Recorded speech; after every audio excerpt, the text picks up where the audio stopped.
Why you're so afraid of what everyone thinks about you. You post something and immediately wonder what people think.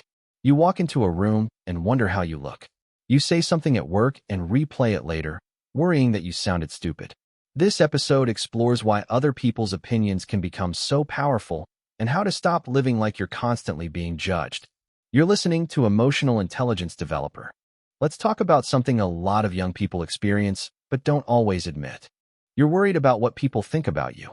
Maybe you post something online and check who's liked it. Maybe you say something in a meeting and spend the next 3 hours wondering whether you sounded stupid. Maybe you walk into a room and suddenly become very aware of how you're dressed. Maybe you want to try something new, but then you think, what are people going to say? And you don't do it. The strange thing is, you might not even know exactly who you're afraid of. You're just afraid of being judged. Let's talk about why that happens. 1. You might be giving other people's opinions too much power. Think about how much time you can spend thinking about someone's opinion. Someone makes a comment about your clothes. You think about it all day. Someone doesn't like your post. You wonder why. Someone looks at you strangely. You start wondering whether you've done something wrong. But here's the uncomfortable question. Why does their opinion have so much authority over you? They might not know you. They might not understand your situation. They might not even remember what they said 5 minutes later. Yet you're carrying their opinion around for hours. That's giving someone a lot of power over your emotional state. 2. You're not being watched as much as you think. This can be surprisingly freeing. You're probably thinking about yourself more than other people are thinking about you. That embarrassing thing you said yesterday? Someone else might have forgotten it. That outfit you were worried everyone noticed? Most people were probably thinking about their own appearance. That awkward moment during your presentation?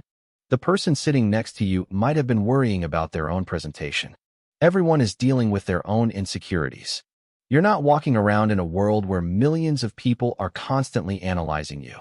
Most people are busy analyzing themselves. 3. Learn to separate judgment from reality. Someone says, "You're not very good at this." That's their opinion. It isn't automatically a fact. Someone says, "You're too quiet."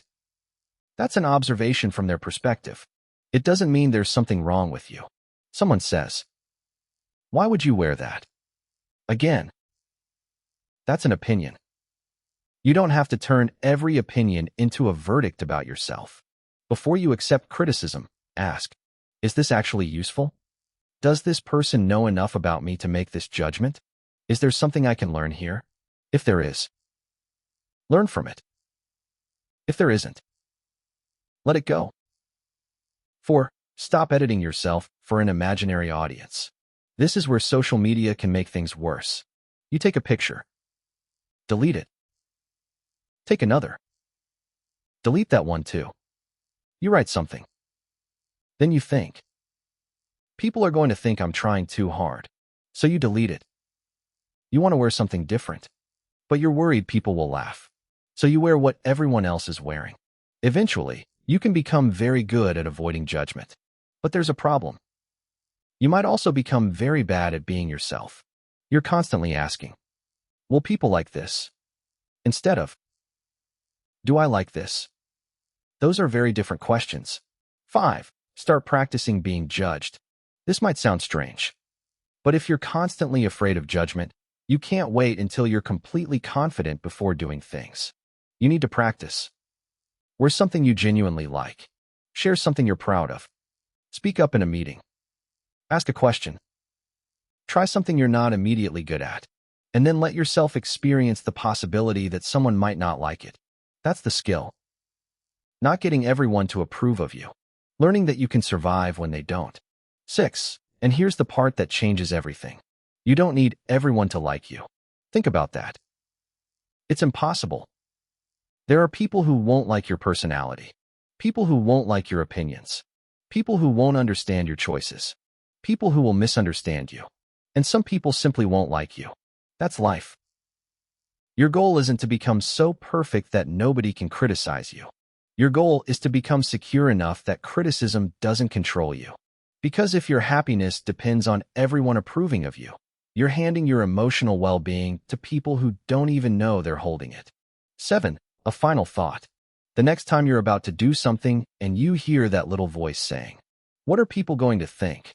Pause and ask yourself, which people? Why does their opinion matter? Do they actually know enough about me to judge this? And then ask the most important question. If nobody could see me doing this, would I still want to do it? If the answer is yes, maybe you shouldn't let an imaginary audience stop you. You don't need permission to enjoy your life. You don't need everyone to understand you. And you don't need to become someone else just to make other people comfortable. You're allowed to live a life that doesn't make sense to everyone else.